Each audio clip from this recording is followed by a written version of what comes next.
What's up, everybody? BD Voro here. Hey, and like I said, I'm back again and I kept my word. I'm not going to be making another video, say 3 years, in the future or anything like that. But on today's video, I got requested by many people who hit me up to talk about this JoJo versus Akatsuki video, and I won't lie, dude, a lot of the reception I've been getting was very negative, mostly referring to the Naruto side. And now I have known some of Caleb IA's content, and I know he primarily does JoJo. I think he almost purely does JoJo. I could be wrong with that though. I'm not like super familiar with it, but I don't really know him as a Naruto power scaler, which is a little surprising because whenever I check this out, for someone to cover Naruto, you would think, okay, maybe I should get someone like a Six Paths or a Seth or a Thunder God even. And whenever I checked the description or even to see if this was shared with another YouTuber, there wasn't. So I think that just means that he did all the scaling by himself, which I don't think is necessarily a bad thing. But I do think if you are not aware of some of the scaling or some of the crucial pieces of information, you can be spreading some, I would say, outdated interpretations or just flat out rather wrong interpretations even. I guess it depends on the case, of course. And so I am very curious to see how he covers this topic. Yeah, I would say, yeah, like just very curious to see how he covers it. And overall, at the end of the day, this is just power scaling. No big deal. Let's not send any hate towards Caleb. I think regardless of how this ends, I'm just looking for rationale, like good rationale, good rhetoric. The arguments should be fluent within each other. It shouldn't be rather obscure or rather, what's a good term? Just non-relevant. I think that's a big thing nowadays that I see with some power scales. They just bring up some very non-relevant power scaling arguments. So I am very curious to see just how he does with over this. I already have this set at 1.25 times speed, and overall, yeah, let's just check this out, and I'll be commenting every now and then just to see how he does with the video. The Akatsuki is an organization of S-rank criminals who function together as a unit. They have coordination, they have partners, they have, in general, teamwork. But against them today, the JoJo villains, they are a bunch of individualistic antagonists with essentially just abilities that warp reality, time, space, causality, everything of the sort. Now, the question here is what happens when you have a pretty decent team of ninjas that are working together, they're well-oiled, everything, against a group of essentially reality-breaking individuals who just don't work together at all. I think the rule... I do want to specify this because I do think this is important when talking about JoJo. JoJo has a lot of loose language, and because of that, you can get very many different interpretations on how you scale some of it. So because of that, you can get the high-end interpretations where they can get pretty crazy if you take them to its utmost. But at the same time, if you play any form of skeptic, it also can get very challenging to actually prove some of the claims that you can make with the higher end interpretations. So I am curious to see if he can fulfill that, or if he even at all agrees with some of the higher end interpretations. Rules are standard. Everyone's gonna have their equipment and abilities. They fight in character, no prep time. Both sides know that the other exists, but they have no intel on their abilities. Starting this off, we have Nagato as Pain. Now, Nagato controls 6 bodies through the Rinnegan. They all share vision. He's his own combo route. He's 6 people. You already know that meme. Now, his combat is through the Deva Path, which he uses Almighty Push and Almighty Pull, which is like Shinra Tensei and Bansho Tenin to do all of his moves. They're basically like gravity. These are his go-to moves. He can repel anything around him, or he can yank his enemies towards him. The cooldown on it, 5 seconds. Will it matter? Kind of depends. Beyond that, we have the Animal Path that summons creatures. We have the Preta Path. It's absorbing chakra moves, so we're pretty much fine in that regard. But the Ashura Path has mechanical weapons, and the Human Path reads minds and extracts souls on contact. Lastly, we have the Naraka Path, which revives the fallen pains through the King of Hell. It's a lot of stuff. His ultimate ability, if he can get this off, is Chabaku Tensei. He creates this gravity core and pulls everything in the area into a giant sphere. He can seal most things in it. What I would say matters the most in this fight, I think the Human Path with the soul extraction, that's like an insta-kill. That matters a lot. Okay, so this is something that I think was way more prevalent back in like 2016, 2017 type of rhetoric where, oh, you can just steal your soul, instant win. But as things have continued, we can find that, okay, well, Naruto's struggling with this soul and, he can have a pushback battle, and we don't ever see anyone else in any close contention use it. Like anyone who is at all remotely close to Pain, Pain's the only person that ever uses it, and no one else is able to combat Pain. Like everyone else just, they get their soul taken because they are just so much inferior to Pain. And so a lot of people just kind of concluded, okay, well, this only works because they are not a certain percentage of his strength, or they don't at all skill to him, and because they're so much weaker. So you can kind of say, like, depending on how you interpret things, that isn't really the best interpretation. But I won't lie, unless you were like really highballing JoJo, I do think that this is a fair interpretation for this battle. I do think that is a fair statement to say. Chibaku Tensei, that matters a lot. The Naraka path destroying a body and that not being permanent. Just like I think they're doing a lot. There's no blind spots because it's 6 guys. It's 1 guy with 6 guys. It's crazy. Next up, we have Obito, Uchiha, and since he's an Uchiha.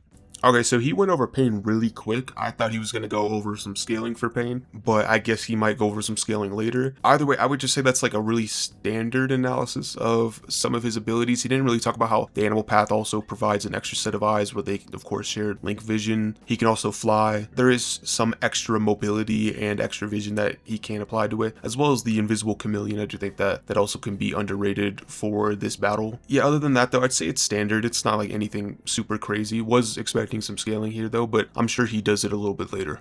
Uchiha, his specialty will be Sharingan stuff. He has Kamui. This makes himself tangible by either sending parts of his body or his whole body to the Kamui dimension, and attacks will pass through him. It'll look like, oh, hey, I'm here, but he transferred like his actual self away, temporarily speaking. It's sort of like conditional cream from Vanilla Ice. He can also warp other people, and then just in general himself, between these dimensions. It's Kamui dimension and regular place, and sometimes it can be other places too, whatever.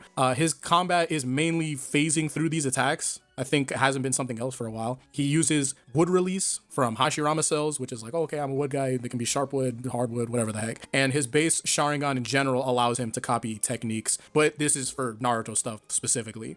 Also, the big catch is that he can't be intangible forever. There's a 5-minute limit on continuous phasing, like using that for like the whole time, 5 minutes straight. But for the most part, he can use it like 99% of the times by turning on, turning off, turning on, turning off. And another issue is that while he wants to attack, he'll have to solidify to be able to do so. Now, what matters in this fight, I think, mainly is the Kamui intangibility, as most attacks won't hit him, touch him at all, and can warp people away that, oh, I'm not trying to deal with this. It's sort of like Funny Valentine. Well, next we got Itachi, Uchiha. Okay, yeah, so he doesn't mention a few things here. So he doesn't mention any genjutsu that Obito has, which Obito is really prevalent genjutsu throughout the series. And it seems like he's using, he shows a picture of War Arc Obito when he has the Renegon, but like he's missing an eye. So I'm a little confused as to like which Obito he's using. Is he just using Orange Mask? I guess this just depends though on how charitable you're being. Because like if we're using like final forms of, I don't know how many villains he's doing in this video, but if he's doing like all the final forms, could probably just give the final forms to all of them, maybe then like Jubito, because Jubito doesn't really make sense for anything, or at least for like the Akatsuki version of these characters. It would have to be Renegon. Obito is where it stops. Yeah, he doesn't mention any genjutsu, or he doesn't like the Izanagi, or even just his regular ocular genjutsu, which can control like the 9 tails, or he was able to control Yagura over like multiple years, like subtly, because no one was able to tell. Those are like really good genjutsu feats, and I'm surprised he doesn't mention that, because Obito has some of the best genjutsu feats in the show. And then he also doesn't mention how Kamui can be used as like a BFR, or it can be used to also escape some of the teammates. They can just hook up to the God Tree, and then they could just get, or the Tenta, it's the same thing, but they could just hook up to it, and then they could just live off that forever. So those are definitely some big possibilities that do also provide potential win cons as well. So I'm a little surprised he doesn't mention that, but hey, like I said, I think it's just standard analysis so far. Not going to be too hard on it. Uchiha with his Mangankyo Sharingan. We have 3 signature abilities, I'm pretty sure. We have Tsukiyomi, and that traps the targets in a genjutsu dimension where he controls time, space, and perception. It's like he has control of Inception, the movie. 1 second in reality can feel like 72 hours of torture. It can even go to months. He can make you age so fast mentally and die naturally, all that. Amaterasu creates black flames that cannot be extinguished by any normal means. Itachi has to be the one to turn it off. He also has a Susanoo. That is like an energy warrior. It's like a giant stand almost. I'd just say chakra, but yeah, I guess if you don't know Naruto, then yeah, I guess energy warrior might be a good way to describe it, but yeah, it's just chakra, which is like spiritual energy. And he has that for defense and offense. Now, his Susanoo itself has 2 weapons, important weapons. It has the Yatamir, which is a shield that reflects all the attacks in Naruto, and then you have the Totsuka blade, which seals anything pierces in a genjutsu dimension permanently. About the Yatamir, it can change its typing to whatever the heck typing it has to be avoiding. It can make itself big, it can make itself small, but it's not omnidirectional. It has to be used as a shield. Same thing with I mean, okay, this is again another like 2017 type argument you might hear, but we do see in the anime which in the manga, they don't really display this because it's not like it's actually animated like this, but in the anime, it is very clearly where it just changes size and it just gets way bigger whenever Orochimaru just heads first into the shield. And so because of that, you can interpret that, okay, it can change size and it can just get bigger. Also, like some of the flowery language, I don't know if I would say it can block any attack, maybe up to that point in the series, but a little bit of a generalist statement, I would say. So I watched for that a little bit. Totsuka blade, it's not just a sword that you commanded and then it seals stuff. It has to pierce for it to work. He also has his base Sharingan, genjutsu stuff, precognition, copying techniques, etc., etc. It's all great for Itachi because he's a genius and he has a perfect analysis. We also have his weaknesses. He has a chronic terminal illness that limits his stamina. Every use of his Mangenkyo abilities drain him and they accelerate his blindness. I think extended fights in general will favor his opponents. What truly matters in this fight for Itachi, Tsukuyomi, it's instant mental. I won't lie though, again, that's kind of another like 2017, 2016 type argument you'll hear. Oh, Itachi just has horrible stamina. I won't lie, yeah, like maybe comparative to like his full power stamina, like if he didn't have any type of illness, yeah, it's probably pretty bad by comparison. But when you actually look in retrospect of what happened in that fight with Sasuke, just like that fight alone, you know, you had Genjutsu, you had the Shuriken Jutsu, which I don't know how much chakra that requires, and it's unquantifiable either way, but multiple uses of Amaterasu, multiple uses of Tsukuyomi, using the Susanoo for like a long time. I think it was like a whole chapter, 2 chapters even. And then, yeah, it's just like consistent chakra drain. And he went on for that for a long time using, just spamming many of these chakra abilities. So it's not like he even has bad chakra. Like that's like the worst point in his life in terms of stamina, and he's over here just spamming multiple abilities. So it's not like he's only going to use one ability that he's just out. Like again, just like interpreting it like this old-fashioned way, I think again it is a little wronger, or at least I would say it's more wrong than what we've interpreted now, because there's just a lot more evidence and we can just look at the fight and just say like, hey, this is a lot better than what we originally thought. Destruction with eye contact. Totsuka blade seals everything. Yatamir is amazing. And these are 3 separate like instant win conditions, but they all require either eye contact or landing a hit. It's not something that can be used indefinitely. Next, we have Kisame Hoshigaki. He has I won't lie though, that last little bit of statement, you can, this is where you can get into some nitpicky semantics, where I would say, especially with Itachi, of course he has his finger genjutsu, so you don't even have to look at him, he can just point to you. Okay, so the counter of, you know, look at his feet, we can't look into his eyes, that is more so a thought of direct, how do I compete against a Sharingan genjutsu? That is what my guy came up with. There is no really confirmation, it's never used at all in the rest of the series, it's more so just a thought developed to counter against it, and especially because we see that Obito, he can just glance at the Nine Tails, he can just turn on the genjutsu, or we just see that Itachi can just point at you, right? There's many examples where it isn't required, where you two have to lock eye contact. So I think because of that, it is also kind of a little odd interpretation, kind of one, again, a little bit older of an interpretation back in like the early days of Naruto scaling, so I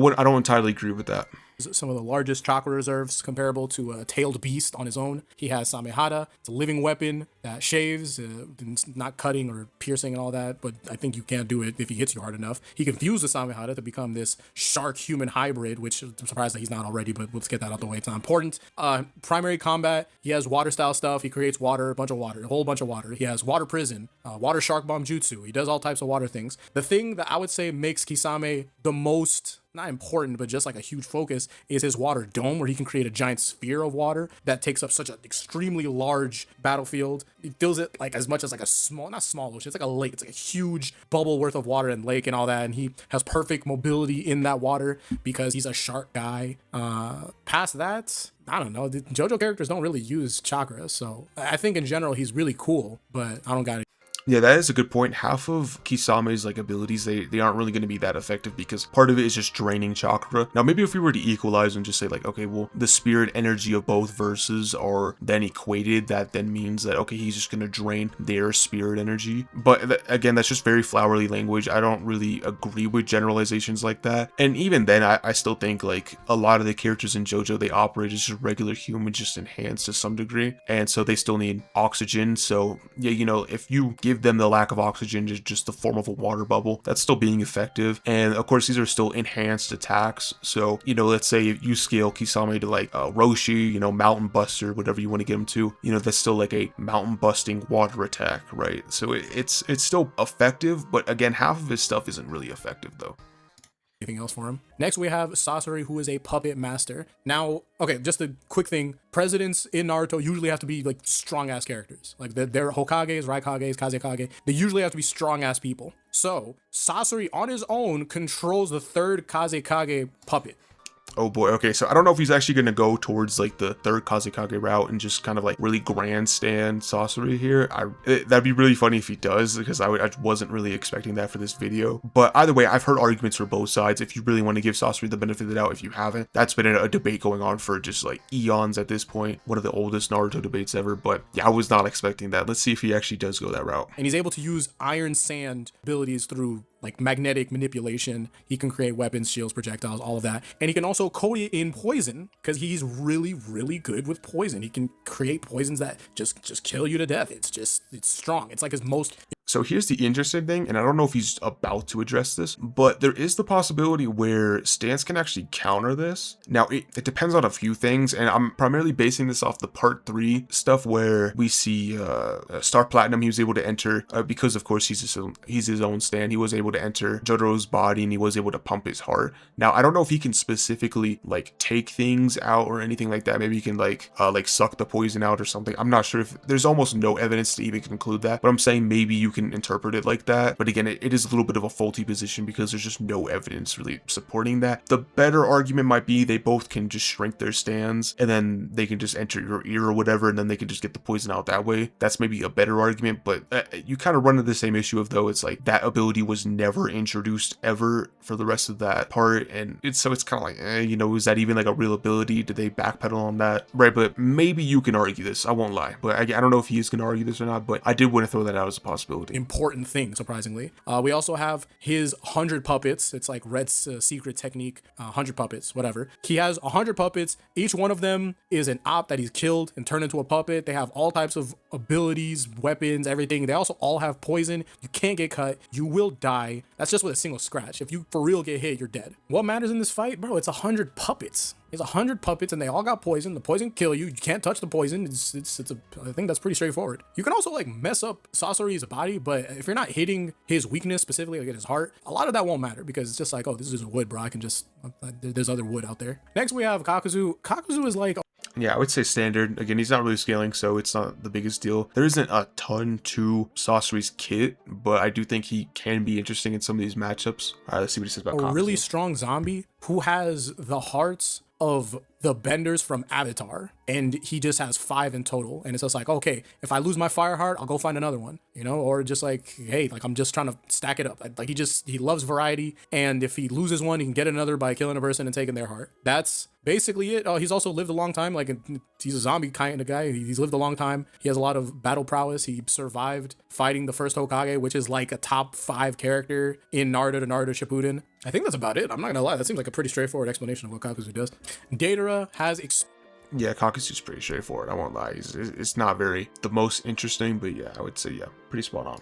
Explosive clay. He molds them into all types of things. It's like small clay, bigger clay, biggest clay. But then there's also intensities. Oh, maybe the small clay can be really strong and yada yada yada. It's all chakra. The range of stuff is C1 small precision bombs and animal shaped ones. C2 giant dragon, throws other bombs. C3 huge, levels out the entire village. It's over. C4 is microscopic bombs that, if the target does have them in its body, like, oh, I've inhaled it, they detonate at a cellular level. C0, that will be interesting to see how that interacts with some of the JoJo characters, because obviously them just being humans, I don't know if they can tank that. And I'm sure he'll get into some of this later of how stands and the stand users actually interact with each other, but that will be a pretty interesting win con if Datara can pull that off. But yeah, we'll see.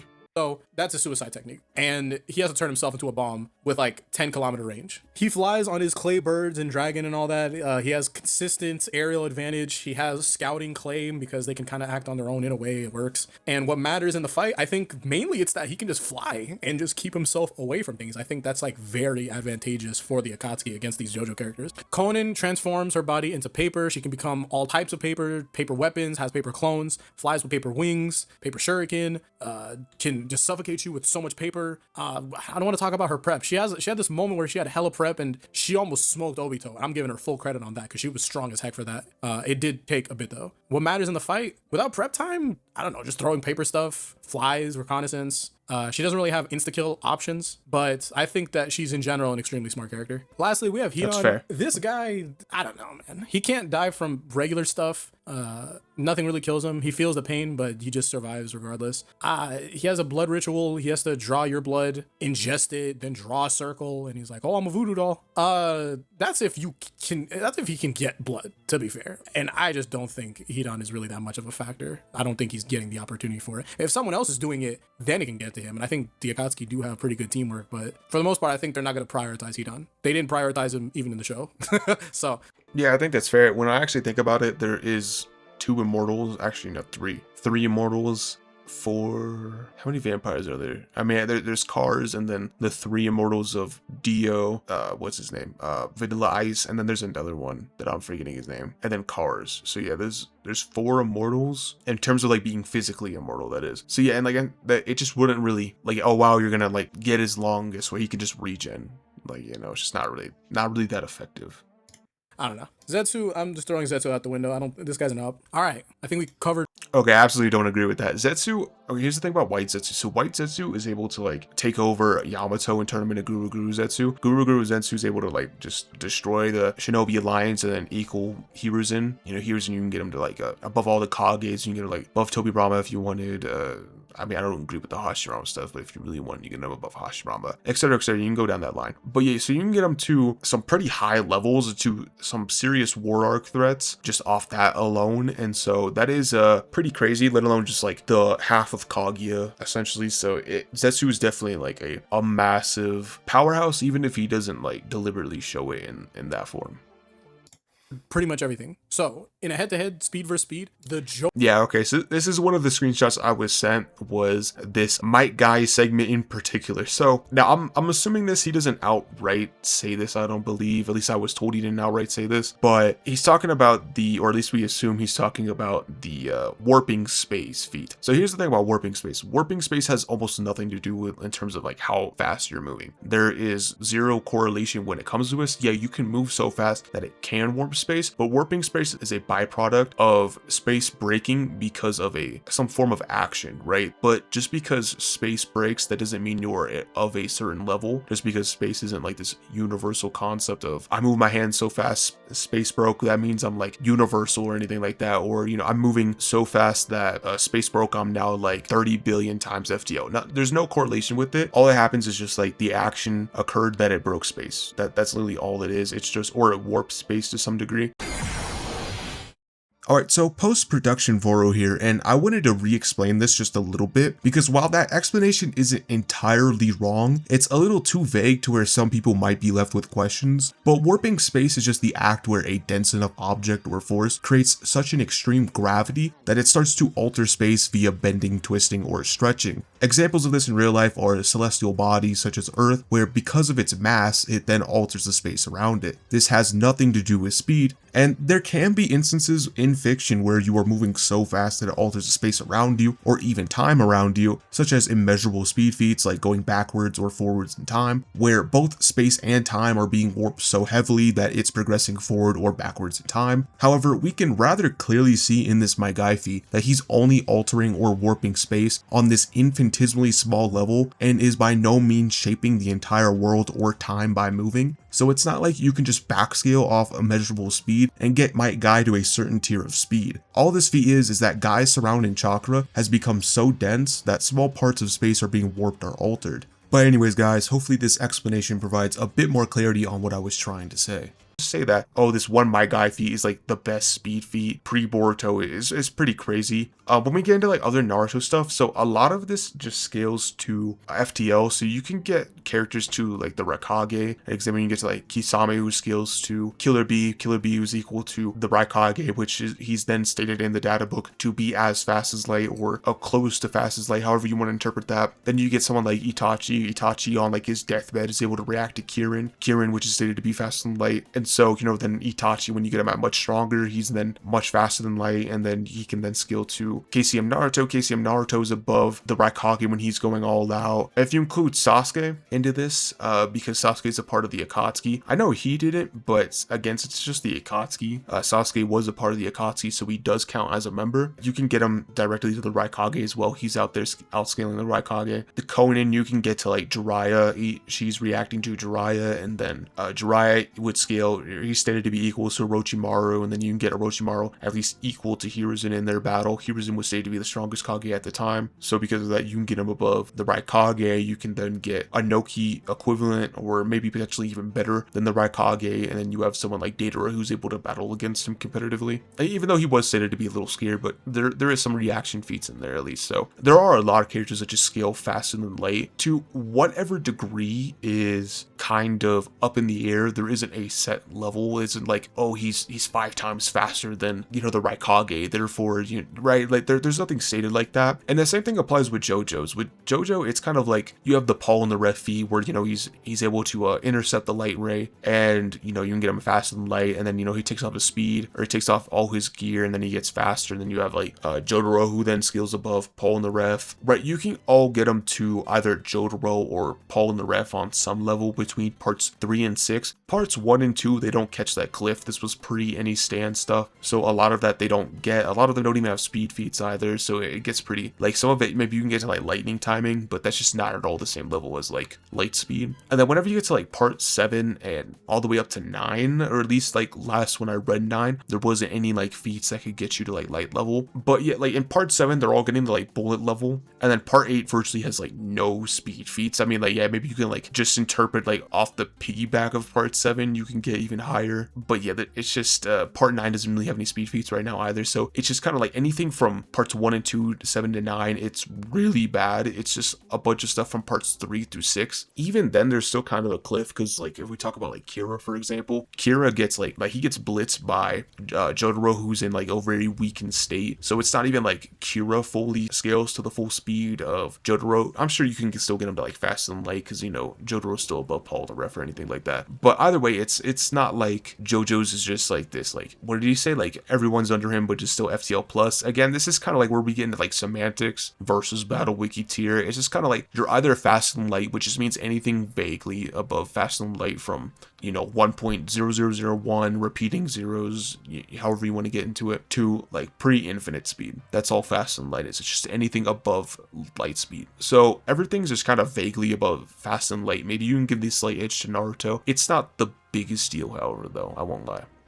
JoJo characters have stuff like, okay, light speed reaction, yada, yada, yada, right? Light speed, combat speed. Great. But the Akatsuki members, say there's a whole bunch of relative stuff. Say that the JoJo characters do outspeed them and everything. They are fast on land in general, though. They have fast, like, travel speed. So all right, let me see what this says. So limited to combat speed and reactions, crossing at a large distance. Yeah, these characters, there aren't like, yeah, technically they can move like light speed. You know, you have like Jotaro, but like they're not literally physically moving light speed in terms of travel speed. Like if they did, that would literally just defeat the whole purpose of part part 3. Like, why would they be traveling on like a boat, an airplane across the desert, you know, right? Like, none of that would make any sense if they could just, if they were moving at light speed, they would just go from one point A to point B in an instant. That's how that would be. So yeah, these characters aren't traveling at like light speed. It's all like reactionary and combat speed.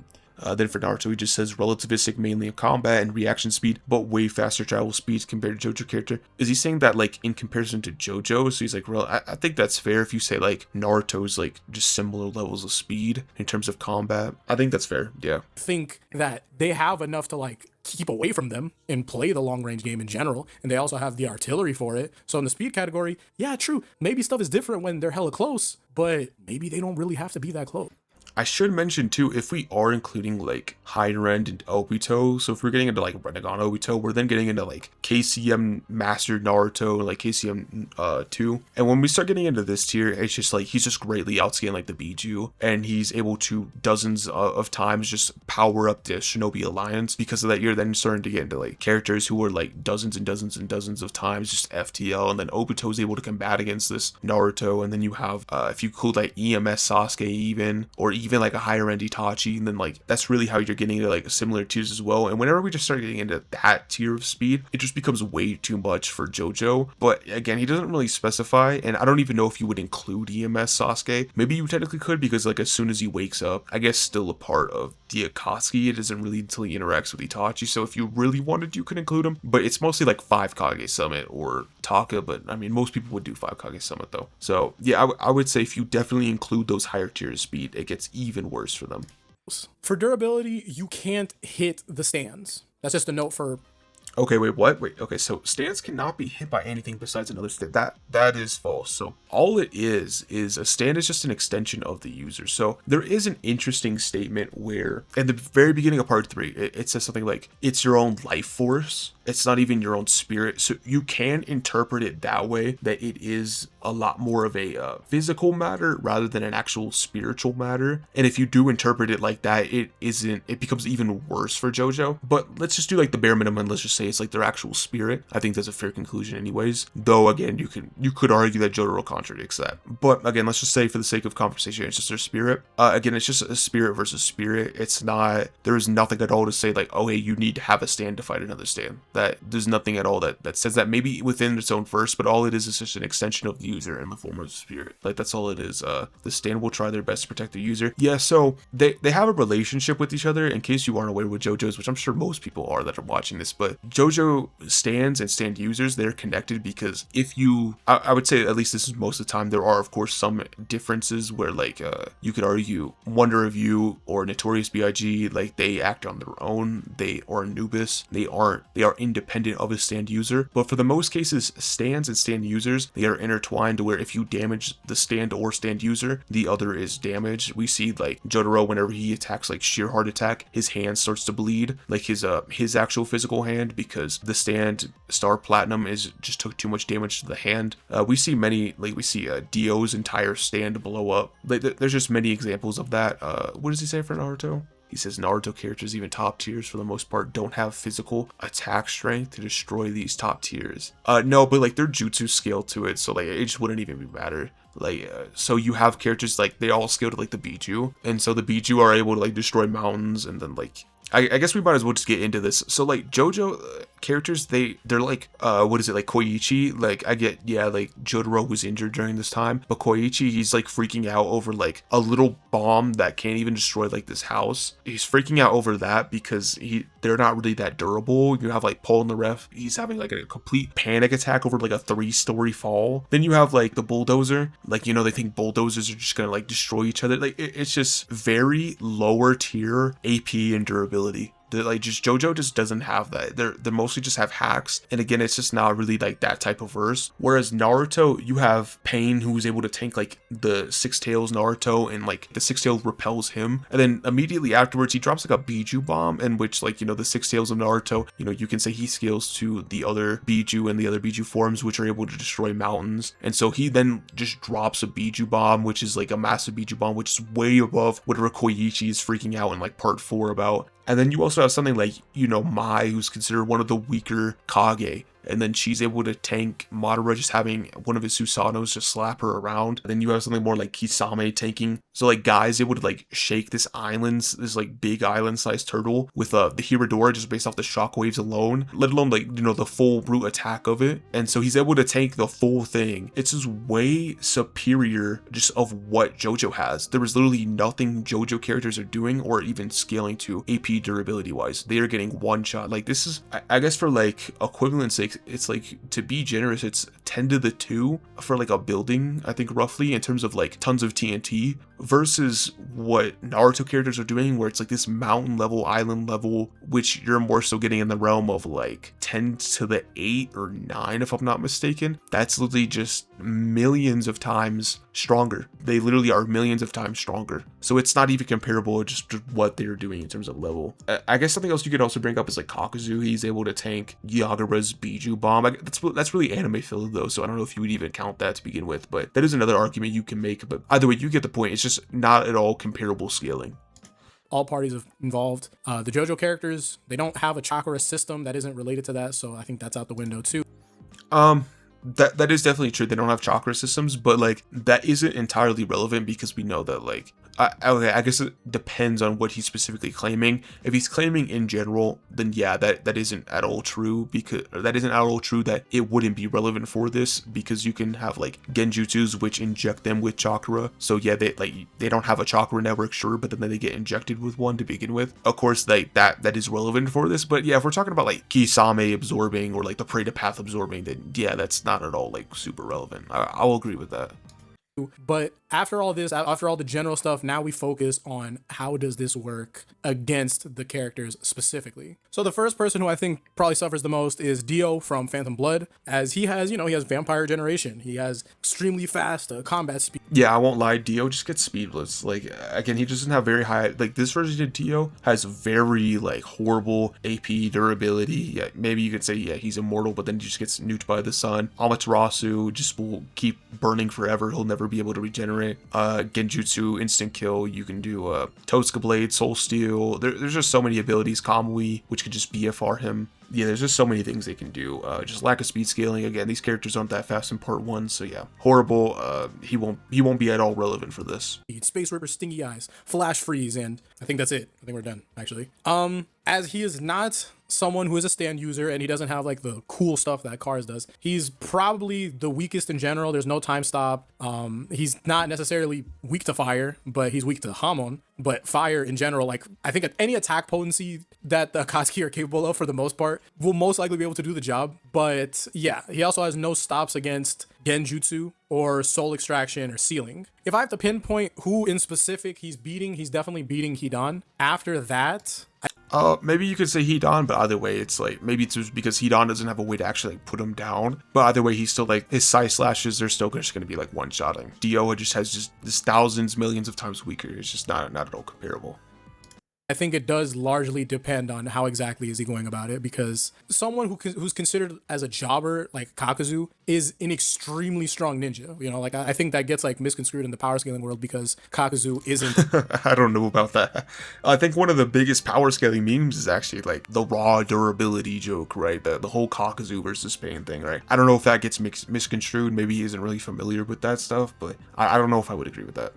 Top 5 character, but he is capable of a lot, and I think lasting in general throughout the fight is something that he would be able to do against this version of Dio. I think that he's going to lose against Tsukiyomi. Amaterasu loses to Pain because there's 6 of them and they can definitely do the job. Obito, etc, etc, etc. So Dio Brando on his own, no, probably nothing. Now for Yoshikage Kira, he has durability negation because anything he touches becomes a bomb. He has faster than light stand speed. He has okay, I mean, like, yeah, you could probably get him to FTL. I don't think it's a big thing. I want to talk about his abilities, though, just before, I guess, he gets started. So, of course, when it comes to Kira, there is just a way, of course, the durability and speed thing you can still get into. If we're including, EMS Sasuke, definitely Renegon Obito is going to be outspeeding all these guys. Yeah, just massive, physical disparities. But even then, there's still 2 abilities that are interesting. Sheer Heart Attack The thing is though, is it gets nagged by anything with heat. So within the manga, it does explain that like, okay, it is attracted to whatever is the hottest. And so, you know, you can go to something like Datara's bombs, or you can go to maybe even Kakuzu's fire style, or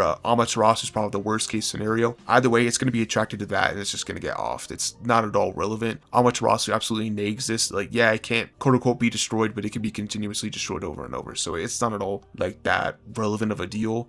Bites the dust is also completely irrelevant. So like that's only if like prep time is enabled, where he can then plant bites the dust to then on like the opponent. Maybe he could do something similar to what he did in the actual manga, where he gets like I don't know, let's say like part 3 Dio or such. Like he just gets part 3 Dio, which it seems like he's only talking about like the final villains based off what I'm concluding right now. I don't think like part 1 Dio is the weakest villain in all of JoJo. But anyways, back to the point of what I was mentioning. You know, he could put like bites the dust on one of his teammates in this battle, just kind of like how we did within the actual series itself. But the thing is though, is again, that kind of requires prep time. He doesn't really do that normally. And even then, you know, you can get something like Izanagi, which can reverse the effect of bites the dust even being planted at all. Though again, I really doubt they would even know that, to be fair to Kira. But even that, it's just so out of character, and it just isn't even like the actual ability itself is just to Kira wants to be prevent from finding out. Like that's why the ability even spawned in the first place, was his desires to not be found out by anyone. And the more you pursue him in trying to find his identity, it is then activated. But the thing is though, is like, again, like they're all going to be seeing each other face to face. They're actually going to be fighting each other. So he's already interacted with them. So the ability is already null, and they don't care about actually pursuing him to find his identity. It's a completely useless ability in this. What's the other ability? I think just turning everything into a bomb. That could be pretty cool, but again, it's just kind of like, it gets nagged. It's just like very weak, just gets nagged. As sheer heart attack, which is indestructible, heat-seeking bomb. He could have bites the dust. I usually don't give him bites the dust because it is such a specific ability. Yeah, he doesn't have bites the dust. It's completely irrelevant, and it doesn't even match like the actual situation here. All it is again, it's just like Kira's desire not to be found out, his identity, and it just has no relevance to this fight because none of the characters in the Akatsuki are trying to find out his identity. They're just trying to kill him to win the fight. So again, it's just not at all relevant for it to get off, but I think it can work when he's working with someone like Funny Valentine. Putting that to the side, his main problems are his own durability. Can't fly.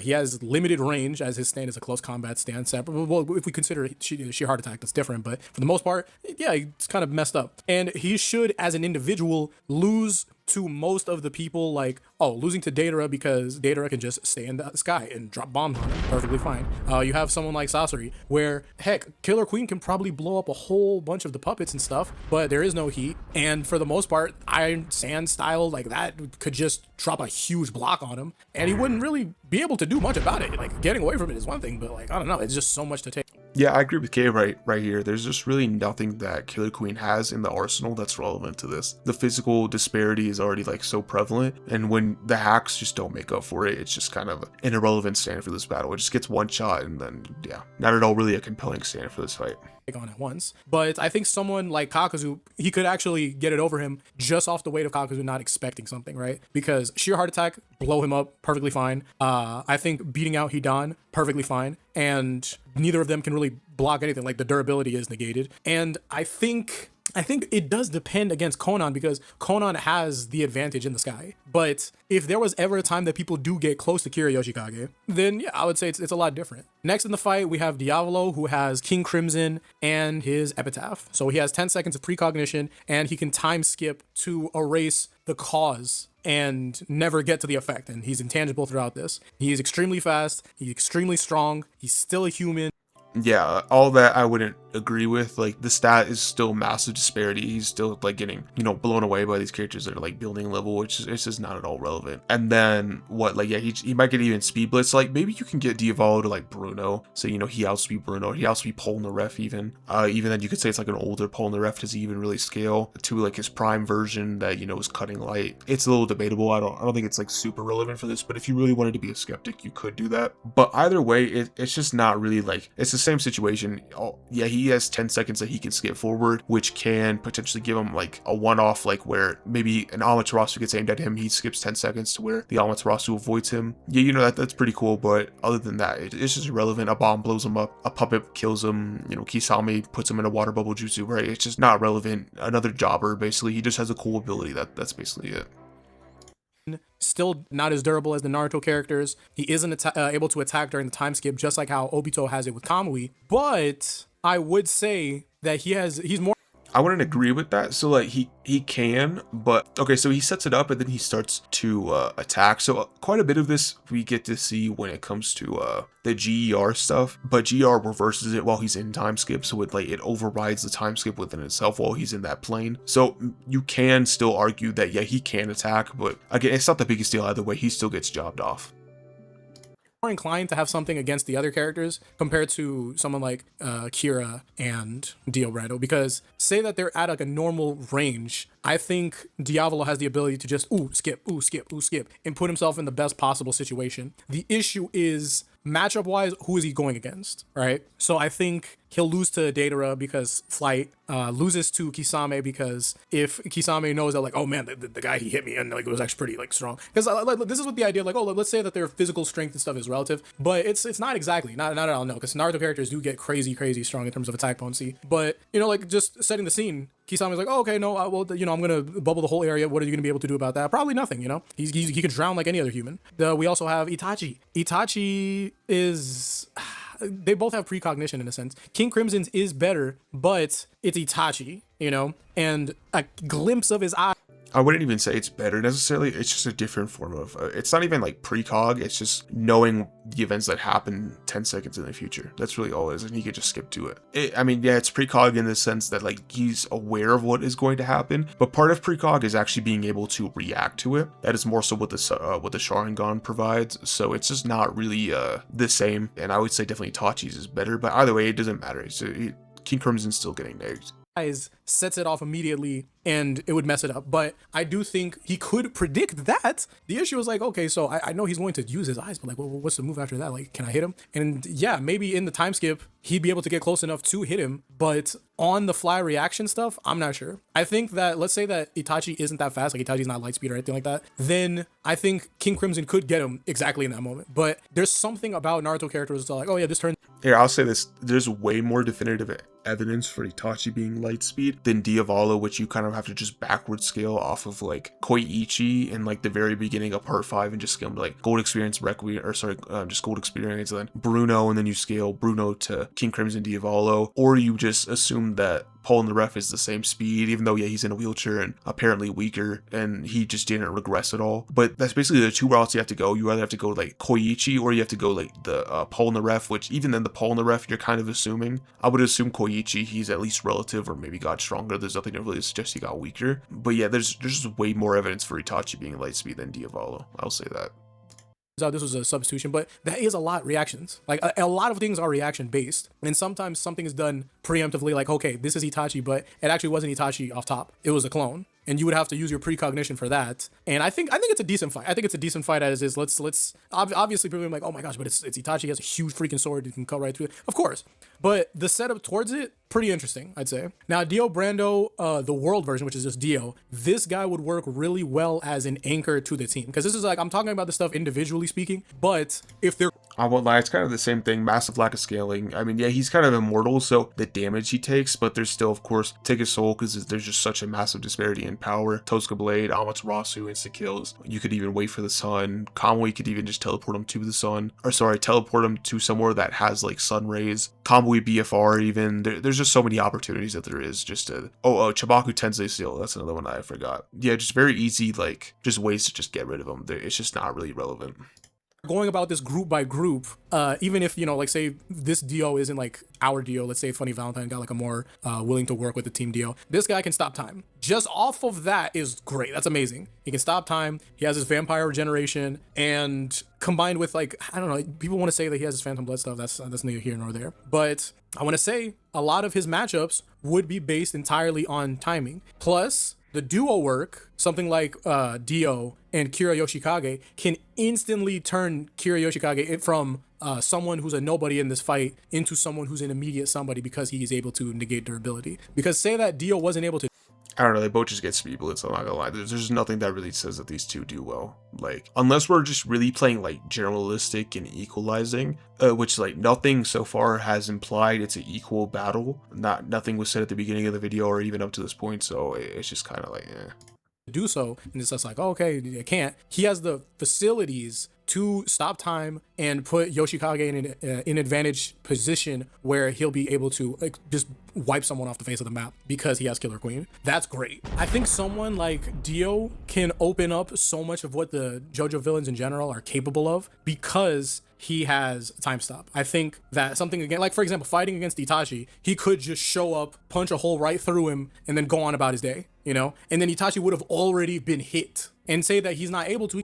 Yeah, I mean, yeah, he could punch a hole through him, but it would be so ineffective because he's like 10 million times weaker, or whatever the number is between Thor's and magnitude between them. It's just, there's just such a massive difference. Like the thing is, reacting to like thinking like bulldozers are impressive, or what do you call it, sheer heart attack bomb is just gonna like kill you or anything. There's just nothing that says like this verse is impressive power AP wise, or durability wise.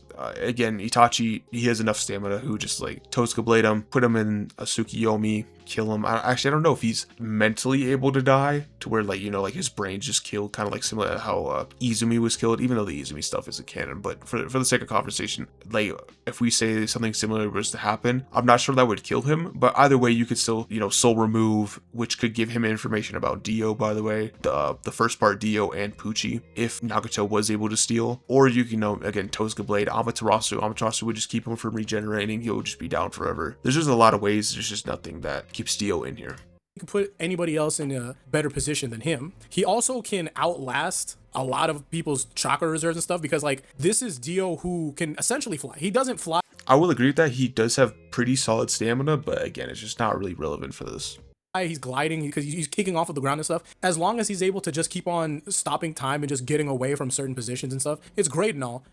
Here's what I would say, that he probably could easily lose the fight just off of not knowing that people can kind of sense him. Like I know that not everyone, no one on the Akatsuki has the Byakugan, but Naruto characters for the most part can kind of sense each other. Huh? Wait, why are we mentioning the Byakugan? Okay, wait, so is he like... Okay, wait. Is he trying to imply that like the Byakugan would give you the ability to like see spirits? I mean, all the Byakugan does is give you like the ability to see chakra, but like, maybe he's thinking of the Renegon, which like, yeah, we would have two characters in this hypothetical would be Obito and Nagato Pain. Yeah, I mean, those two characters would have it, but even then you can kind of get into like just empirical evidence where you just say like, oh, in the Tomo Sharingan that Sasuke has, that was able to see like the Limbo clones. But other than that though, there's no evidence to say that they would actually be able to see it or sense it. I don't know what he means by that. Like the Byakugan doesn't sense things. Maybe he's trying to think of like sensory ninja, because like there is, you know, like Karin, like a lot of the Uzumakis, they have the ability to sense, or Sage Mode. Anytime you activate Sage Mode, you're able to sense things from a far distance. There's a lot of examples like that, but other than that though, there isn't really just like every ninja can just sense things. I don't know what he means by that. They're based off of energy to an extent, you know, like there's that's something that's like thought of with certain characters and their caliber and power and all that and yada yada yada. Sometimes people just have aura and that is detectable and all that. But I don't know. They can kind of sense each other. So I don't think that Dio. Yeah, those are sensory ninja. There's not really I mean, maybe other than Zetsu, you can say. Yeah, that's really like the only like sensory ninja maybe you could define them as, but that's pretty much it. None of them are all. Maybe Itachi, if you're like really charitable towards what a sensory ninja really is, but like, yeah, that's about it though. There's not really like a sensory ninja in the Akatsuki like that. Can get away like in the regard of like, oh, I stopped time, I'm so like, where am I, yada yada yada, stuff like that. No, it's not like that. But he can just continuously set himself up for better things rather than trying to snake his way throughout the fight. But yeah, I think he's one of the best stand users we have in general. He'd be able to do things like get to Datara, you know, like let's say he can't fly all the way to Datara, but like certain things wouldn't be able to happen just because he can nip the battle in the bud pretty fast. Alongside Kakuzu's thing, it's all like, oh, you know, as Kakuzu goes on, maybe he can learn more things about Dio, or Dio can just make this things easier. It's just all like, okay, try to punch a hole through the guy's heart. That didn't work. We're gonna keep on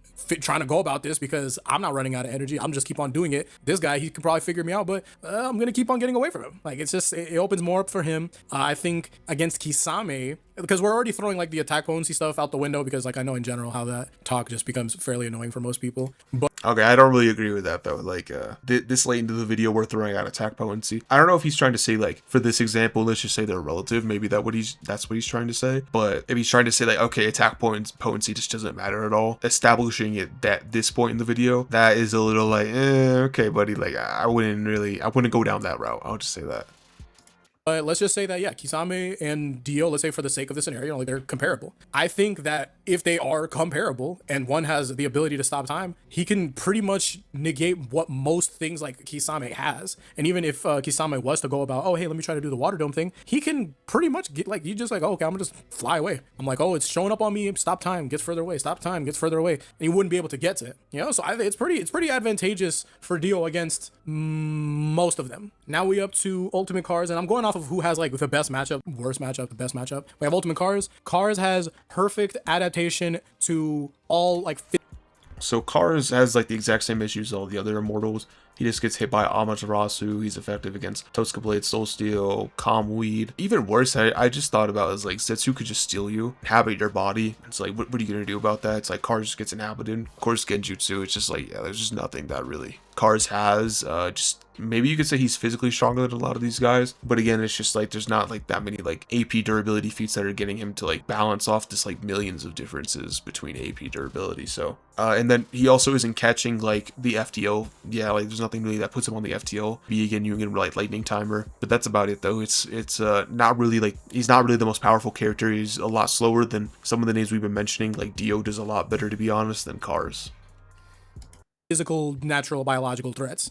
Cellular level regeneration. He is extremely fast, just like a stand user. 400 IQ, has all of the abilities of every animal, every insect, everything, you know? And this is for if you came in and you're a Naruto person only. So Cars, he essentially was able to multiply whoever the best was in terms of power. Like, so Joseph Joestar was the best Hamon user that we had, right? He was able to modify himself, biologically speaking, to set up whatever the way he needs to. And his Hamon, just off top, like his first try at it, he was hundreds of times better than the best Hamon user. And he can also melt people like cellularly just because he's a pillarman. So if it is natural, it's something he can do. You know, he can adapt to it and he smokes out. He's great on this. His weaknesses, I don't think he can do anything towards soul manipulation because souls aren't biological, and that can definitely be sealed. I think. Yeah, he can't do anything soul manipulating wise. Dimensional removal, like if he was gonna be like, oh, I got calm weight away, oh no, you know, he disappears, he's gone. But there are certain things that he does that makes him such a contender, you know, like if Itachi was to be like, oh, Amaterasu, it's on your face, and you're like, oh my gosh, I'm burning. He can legit just dead whatever part that got like hit with Amaterasu. Like so he could maybe pull like a snake skin, like kind of similar to what Kabuto does, but it honestly just depends how much like the Amaterasu spread across the body. But yeah, if he can't, then yeah, he just gets nagged. He just can't regen or anything like that. Cut off his own head and regenerate his head. Anything that gets hit with Amaterasu, it can just be regenerated anyways. Against Obito, yeah, for sure, Obito can Kamui him away, but can Obito get rid of Cars past Kamui? Like, we have no reason to believe that, okay, damage-wise, like again, this idea, like, oh, hey, we're comparable, everybody's comparable. Damage-wise, like, hey, look, he's gonna regenerate off of that. You don't have anything to truly get rid of him, and he is addicted to regen. He's like Cell. So it's like, oh, could Obito beat Cell in this specific regard? It's like, man, even with Kamui, this seems like a pretty difficult fight. I think for everybody else, very much possible on beating. You know, beating Deidara, easy. Like, that's very possible. Beating Kakuzu, yes. Beating Kisame, yes. Beating Sasori, like... I mean, yeah, he might be able to, like, keep regenning, but, like, yeah, his speed and AP and durability are also, like, really bad. A lot of these characters are going to be the exact same. There's only, like, a few interesting characters, which I'm assuming he's about to get into. He's one of the only people that if they do get poisoned, I'ma chill. Like, this ain't nothing to me. Like, oh, you just poisoned this part of the body. I'm already done. Like, I'm already moved on to the next thing. You can't, I'm gonna regenerate everything because every sort of poison you got, it's not enough. I'm Cars. So that's great. Next, we have our third, man, this is Enrico Pucci, big dog. Enrico Pucci is so fast. Like, he can run over to you, take your, like, it's okay, so here's the interesting thing. So this gets hyperbolized a lot. The biggest thing to say is like, yeah, so as established earlier, funny enough, by Caleb himself, is that there is a difference between reaction and travel speed in combat, or actual like movement over long distance. And so whenever we get into this, there is a direct statement in part 6 where they do say that like, oh, he's moving every 2 minutes is an hour. And so he's moving at Mach 2 speeds travel wise. Obviously it's not referring to reactionary, because if it was referring to reactionary, it wouldn't really make much sense, because that means like he's moving Mach 2, but then he's then like moving faster than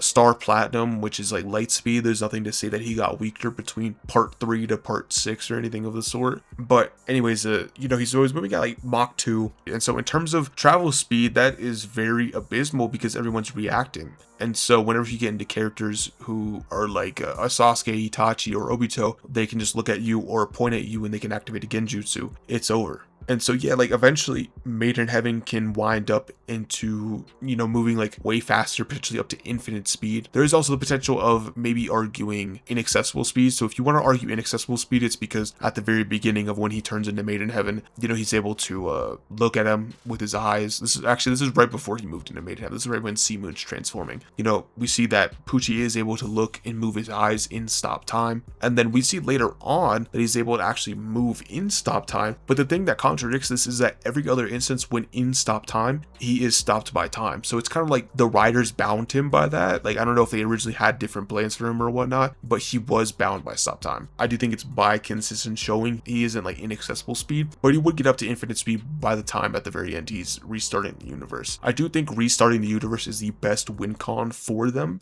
But the thing is though, is it's not very hard to deduce what's happening. We saw the main cast of JoJo do that. The days are getting faster. He's moving, you know, quite a bit faster every bit that goes along. Of course, it moves in waves. It's not like he's instantly going from one speed to another speed. But anyways, it's not hard to tell what he's doing. He also, his AP durability isn't anything crazy. It's mostly, again, he's just faster now than most of these characters involved, where I would say he's significantly faster than Jotaro, depending on the amount he's faster than is of course unquantifiable, but of course he is much faster than. So we're just getting into at least a better tier for these characters, where Hacks is really good, and then we have a much faster character. But again, we can kind of get Naruto characters, especially like Obito, and if you grant EMS Sasuke over Edo Itachi this battle, they're going to be way faster than this still. So yeah, I would probably just, yeah, I'd say that's a good thing to go over. Like, they have stand discs, but they're not just stand discs. You can take all your memory function. It's cool. Oh yeah, I will say that the White Snake is actually like a pretty good ability. I don't know if there's anything that just says one shot. I would assume it's actually one shot though, because like, you know, he's able to blitz Star Platinum. Maybe you could say Star Platinum was caught off guard.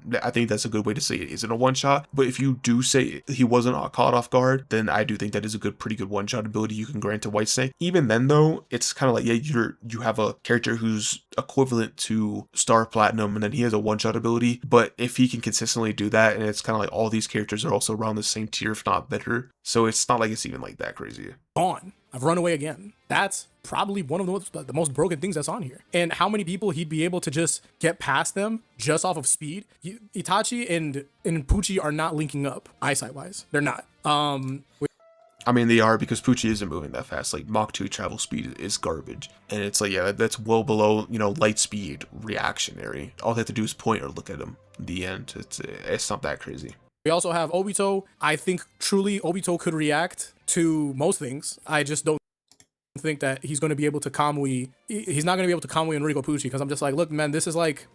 That's actually an interesting interaction. How does that work if Obito hypothetically Kamui's Made in Heaven, does he just like restart the Kamui dimension? Does that neg that? That's actually an interesting like potential counter they have. I don't really know. I mean, because to be fair, we don't really know like where the Kamui dimension is within the world of Naruto. So if he like restarts, like let's just say it's outside of the universe, for example, that means, yeah, like he just restarts whatever's in the Kamui dimension, which is outside of the universe, so it doesn't affect the universe. You can maybe make that argument. Again, we don't really know where the Kamui dimension is at, but that actually could be a pretty good argument though for a good win con to negate, I would say, the JoJo villain's best win con. It's like better Minato speed, and like it might have been close when you was young and Minato was like, oh, okay, dang, I didn't know how this guy gets down, but this is the fastest guy. If it was like Moon, I think it's different, you know, because it's just like, yeah, he still has to make contact to make people just like, oh, I'm turning inside out. Like he would have to make contact. Yeah, Moon gets an egg. It's just, yeah, like, yeah, cool ability. He can invert stuff, but again, it's just very slow.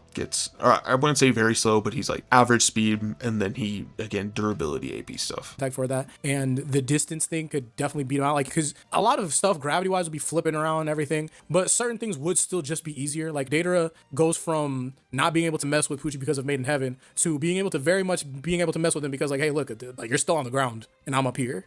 Same thing goes with like Itachi, Obito, everybody, they're just like, oh, hold on, wait, whoa, you're not that fast, let's chill. You're not getting to me. Plus, I can summon a Susanoo relatively decently, you know? I think everybody else can do pretty well when it's like Sea Moon and White Snake, but, you know, I'm giving everybody everything that they have, so I think that Made in Heaven is the one to put a nail in the coffin for a lot of the characters we have here. Now, this is where we're at to the point where, hey, look, a lot of people had like, you know, like, okay, this works for them, this works, all that stupid stuff, right? This is where the gap is like fully widened. All right, we have funny Valentine. Imagine Kamui, Izanagi, and Shadow Clone Jutsu, except the clones are real, right? So how funny Valentine and Dirty Deeds Done Dirt Cheap works is that Valentine's able to move between. All right, so I don't know what or how is this specifically going to go over this at this point, but I will go over D4C real quick. D4C is one of the most, like, I would say, overrated in terms of JoJo. In terms of like when it comes to crossverse, of course, within its own verse is very powerful. In terms of crossverse though, it gets incredibly overblown. The biggest thing is that part 7 and anything onwards, they have their own speed scaling where they're like failing to catch bullets and they're getting like tagged by it. Incredibly horrible speed scaling, just doesn't at all catch the light speed wave that we have from part 3 to part 6. And so because of that, we can then say, okay, well then he just gets massively blitzed by anything. Now, when we start talking about Love Train, it gets a little bit different because we now have like that misfortune filter, essentially is what it is, where, you know, whenever you put in something that has misfortune, I think it's redirected with fortune, or fortune coming out on the other side towards him. At best though, all you can say from an empirical stance is that, like, you know, it's able to deflect like these physical and spiritual attacks, but we know that, like, you know, something that is able to access an infinite pool of area or is infinitely damaging or infinitely potent within the infinite spin is able to just completely negate, and what made Funny Valentine he got fodderized by it. And so you can say maybe something with like the Totsuka blade if you think it's like some form of infinite, because, you know, it's able to cut anything down or anything like that. I think it's a fair assumption because obviously something like omnipotence doesn't really exist, but I do think if you say something like, you know, it's just infinitely strong, or, you know, it's able to just cut anything greatly down, spiritually and physically, or it's really just on a spiritual level, that's really all it is. Yeah, you could say that could neg, because just based off of the empirical evidence, there isn't anything to say that it's like it can't surpass something that is as strong as that. It can filter out, you know, a few balls being broken, or like I think like a few guns or like stand interactions, but that's it. It's not really like, in terms of evidence, there isn't anything to say that like it's like this perfect defense. It's like the most unbreakable thing by any means. It's just there's very horrible showings and it looks powerful, but again, it is a matter of what you can prove, not what you can assume. That's the big thing.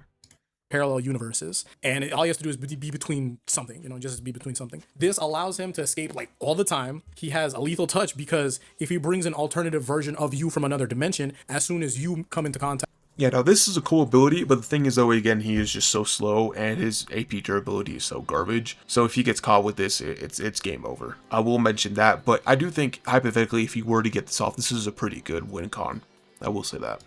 With that version of you, both versions would annihilate each other. They just explode, gone. And he is the only person that can exist with his alternatives. He essentially has infinite backup and an infinite amount of like intelligence gathering, because like, oh shoot, I don't know anything about Itachi Uchiha.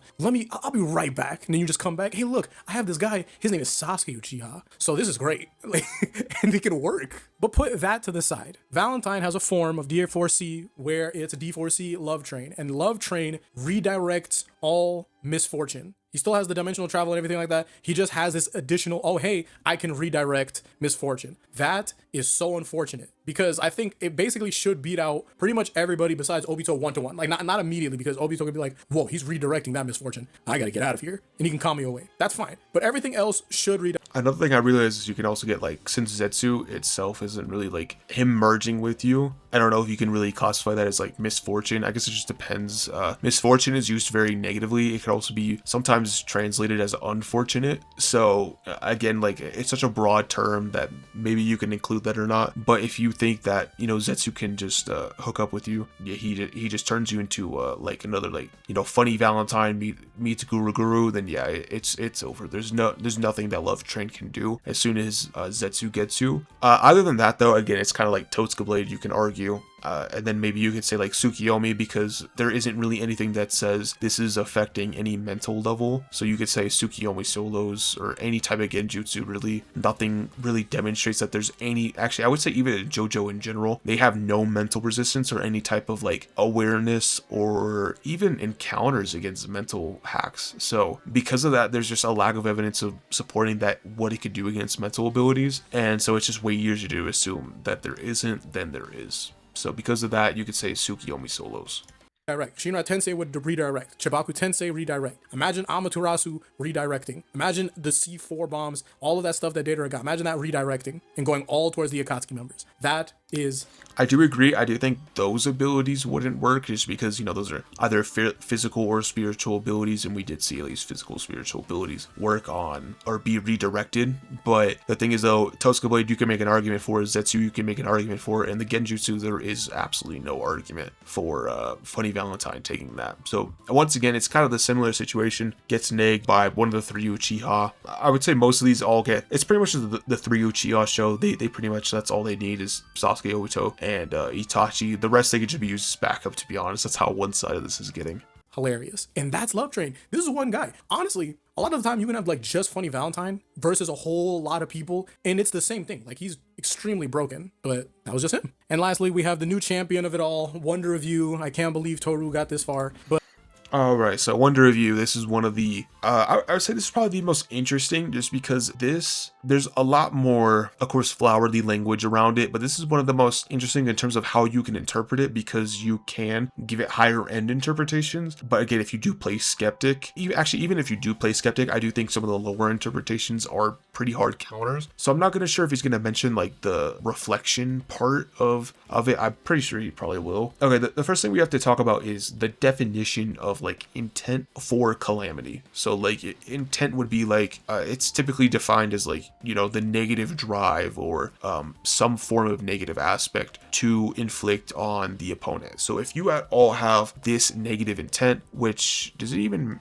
Yeah, it does actually mention it right here. This is like the wiki page too. I'm not sure why I use the wiki page. I would just use the manga. But it even says, you know, the only defense is complete mental passivity. And so if you have a clear mind or even a good mind, it just isn't relevant. It can't be used to say as negative intent for it to be called or for calamity to be used against it. Also, I think the karmic retribution is the stuff of like, you're a good person or a bad person. I don't think that's like that's actually a pretty irrelevant ability if that's the second condition for this. But yeah, so if we define intent as that, you can say something like Izanagi, which is used, which I don't know if many people remember this, but in the manga, it does specify like it is used to replicate both the feelings of both users. So Toru would be, he is essentially manipulated, but it is his own feelings. So his feelings can obviously not be, or we at least never saw this, so there's no reason to assume this is the case. But Toru, if he is under some type of feeling that gets him where he does share with Itachi, and then it repeats to create that cycle, that is his own feeling. So nothing can be created for the chain of effect for calamity to be caused, for it to then be distributed back to Itachi. Now, whether or not Izanami would be used, I'm not sure, because the thing is Toru is a very evil person, and he is very I would say he's kind of like where Kabuto was, but just like way more like generic and way more over the line evil. And so maybe we can say Itachi would do something similar to what he did at Kabuto. Maybe you can say that's a reasonable conclusion. I think that's really the only way. Maybe you can say, I don't think the Zetsu works in this case, but it really just says anything mental passivity. So maybe you could say something like a puppet or a bomb, since a bomb doesn't have any sort of mental like mindset to be counteracted. Maybe it would go after Deidara though. There's a few things you could argue, but really it's Izanami that's like the biggest win con for this, because there isn't really anything for calamity to negate or to then turn against you, because it isn't using negative intent for it to be triggered. But yeah, so Toru, the stand user, has a stand, Wonder of You, and this is an automatic calamity that will trigger against anyone pursuing him or attacking him. This ability works on intent, not exactly action, and it escalates when you pursue him even more. It also... Yeah, that's the big thing. So it's definitely intent, which again, it gets a little interpretational on how you want to define that. But I would say in most definitions or most ways you are going to define this, it doesn't really work out for Toru. can't be turned off. So the wonder of you controls the logic of the world itself. That's the thing. So in general, in the world, stuff. Oh, here's karmic retribution. Okay, so individuals with dark history. Yeah, this is the thing with karmic. This ability is not like relevant for this. It's not that powerful. It's like, oh yeah, if you're a bad person, it's gonna, if Kakuzu does something, yeah, his punishment is gonna be way worse than something like Zetsu, or well, I don't know if Zetsu's a great example. Someone like Datara even. I think that's probably a better one. So yeah, it's sure that's a cool side effect, but either way, it's just not relevant. Is going to happen, bad stuff is going to happen, calamities happen, but what Wonder of You does is essentially like manipulating all of that, fate, luck, all of that, to work against anyone pursuing him. This has a whole bunch of calamity energy in general, but alongside that, this guy has like karmic retribution, which essentially means like, hey, look, it might not even be the pursuit thing, you might have just like sort of pursued me in a way, like you saw a picture of me and all that, but you have done so much bad in your life that Wonder of You is going to activate and get on you immediately. That's concerning. Like that's just wild itself. And it's essentially also power nullification, because it can manipulate how you use your own stuff. Like it manipulated Josuke, who had been fighting him, and sometimes stuff that like, oh hey look, I used my Amaterasu, wait a minute, my Amaterasu's on me, how did that happen? And the only answer is, yeah, that was Wonder of You. Yes, this is like the one part of Wonder of You that's interesting. So you could say kind of like what it often did was it would redirect like an umbrella or redirected a few rocks. Yeah, I don't think the AP wise that is at all relevant. That is a pretty bad ability, just because like these Naruto characters are tanking Biju bombs or scaling the characters that are Biju bombs, mountain level, island level, however you want to scale that. And so if we want to go down that route and just say, okay, well this ability can it's going to throw a rock at you, again, not really relevant. The only way you can really get that to be impressive is if you say like, if you are pursuing harder, it then increases it relatively. You can maybe interpret that, because then I think it turns like raindrops into like gun blast, or sorry, or at least the effect was, raindrops obviously they're not going to be hitting so hard to where it's going to be like blasting things into like gun bullets or anything like that. But that could be an example to where you could give to where it does increase relatively to how much you're pursuing it. But most of it is going to be like, in terms of the most dangerous effect, is the reflection ability, where we did see like Josuke, his ability to get reflected as soon as he started pursuing. That is the hard part, and it does kind of require that like Itachi is able to use Izanami. But I mean, that's really like the only win con I can think of. Maybe Kamui. I'm not sure if like, maybe you say like, you Kamui Toru. I'm not sure how that would count. I don't even know if Toru could escape. But yeah, that's basically what I would say for that. So here's my thing. Kamui should be able to get away from Toru like temporarily, but as soon as it happens, or even say like, let's say he accidentally Kamui's himself into like the wrong thing, it works sort of like that, because there is a logical, not premonition, but a logical point of Kamui that can easily be manipulated due to Wonder of You and how. I will say the logic aspect of what JoJo fans try to argue is so logic in fiction isn't universal. Like in different fictions, logic is interpreted differently, or it is held in higher regard than others. So to kind of like to say like, okay, well, logic in JoJo is going to be the same as logic in Naruto. It's kind of more like generalization than anything. So it functions, which is extremely concerning, because it's like, oh wow, this is a busted character. What exactly are you supposed to do with this? And it was difficult for JoJo to happen with that too. They had to hit him with an attack that didn't exactly exist, and we don't have that here. Now, with all things considered, what does a battle look like when it's happening all at once? So the Akatsuki, they do have their own coordination, and Kisame and Itachi work together. They do their stuff. They have their own like supers in the games. I have Pain, Konan, Kakuzu, Hidan, Sasori, and Datara. They can work really, really well in combination. And the JoJo villains aren't team players, and they're extremely individualistic, but at the stuff that work like that in general, Eyes of Heaven isn't canon. So, nah. But I too, but especially not like the top. Okay, it looks like he's just going over win cons from here. Yeah, again, like a lot of these characters just in JoJo scaling, they're just not really that powerful. I would say like their hacks can give them some pretty good scaling. Like I think the best case you can make is if you say like, in the data book it says that like funny Valentine, you can get him to like, if you really highball this statement where it's like, he's like outer-versal because he has like